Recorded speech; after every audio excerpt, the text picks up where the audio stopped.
కేవలం కుట్రపూరితంగా ప్రీ ప్లాన్డ్గా వీళ్ళని భయభ్రాంతులు చేయాలని వీలైతే ఏదో ఒక వస్తువు ఒకటి పెట్టి వారిపైన కేసు పెట్టి తీసుకెళ్ళి ఇబ్బంది పెట్టాలని ఆలోచనతోటి గోడలు దూకి మరీ పోలీసులు వాచ్మెన్ని వెపన్తో బెదిరించి రూముల్లోకి వచ్చి సోదా చేశారంటే ఏ విధంగా వీళ్ళు ప్రయత్నం చేస్తున్నారో రాష్ట్ర ప్రజలకు అర్థం కావాలి.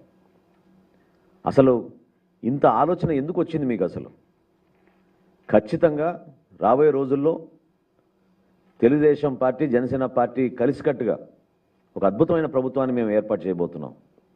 ప్రధానమైన అంశం ప్రభుత్వం ఏర్పాటు చేసిన తర్వాత law and order, rule of law అనేది అందరికీ సమానంగా వర్తించేటట్టు ప్రతి ఒక్కరిలోనూ ఒక ధైర్యం నింపే విధంగా, ఒక భరోసా ఇచ్చే విధంగా పరిపాలించాలి. కానీ పోలీస్ యంత్రాంగాన్ని మీరు కేవలం ప్రతిపక్ష నాయకుల్ని, ప్రతిపక్షంలో ఉన్న ప్రతి ఒక్కరిని కూడా భయపెట్టించాలని మీరు చేస్తే ఆ ప్రయత్నం విఫలమవుతుంది తప్ప మరొకటి లేదు.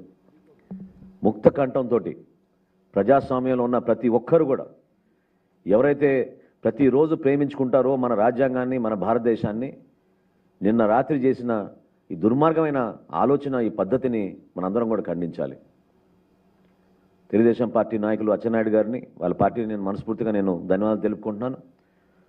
రాష్ట్ర వ్యాప్తంగా కూడా చాలామంది మా జనసేన పార్టీలో రాత్రి అంతా కూడా ఎంతో అలజడితోటి ఏమైపోయింది, ఈ కారణాలు ఏంటనేది ఎవరికి దగ్గర కూడా సమాధానం లేకపోక ఇబ్బందులు పడే పరిస్థితి తప్పకుండా నేను రాత్రి జరిగింది.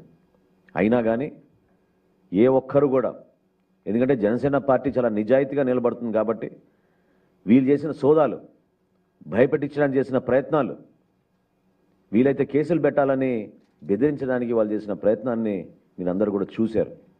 మీడియా మిత్రులందరూ వచ్చే లోపే పోలీసులు మళ్ళీ హడావుడిగా అక్కడి నుంచి పక్కకి వెళ్ళిపోయారు. కానీ దాదాపు 45 నిమిషాలు, గంట సేపు అక్కడున్న మా సిబ్బందిని అందరినీ కూడా బెదిరించి అవమానపరిచే విధంగా వాళ్ళు వ్యవహరించారు. దీని జనసేన పార్టీ నుంచి మీ అందరం కూడా ఖచ్చితంగా ఖండిస్తున్నాం.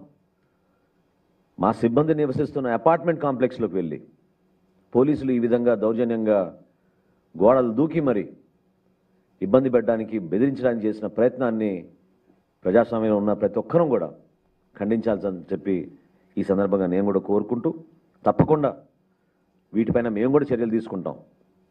ఎవరైతే అధికారులు రాజకీయ ఒత్తిళ్లకు గురై వాళ్ళు చేస్తున్న కార్యక్రమాన్ని బలపరుచుకుంటూ అధికార యంత్రాంగాన్ని మొత్తం కేవలం రాజకీయ లబ్ధి కోసం వాడుకుంటుంటే చూసుకుంటూ ఊరుకోం.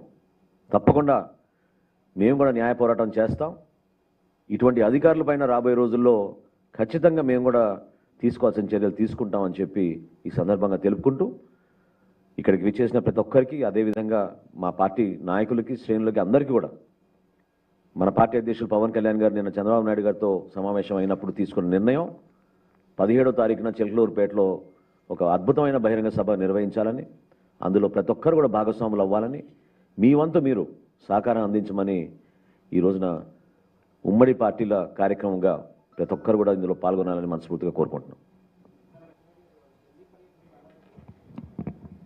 అందరికీ తెలుసు కదా, ఈరోజు వెళ్తున్నారు. ఇంతకుముందు ఒకసారి కలిశారు, ఈరోజు వెళ్తున్నారు మళ్ళీ.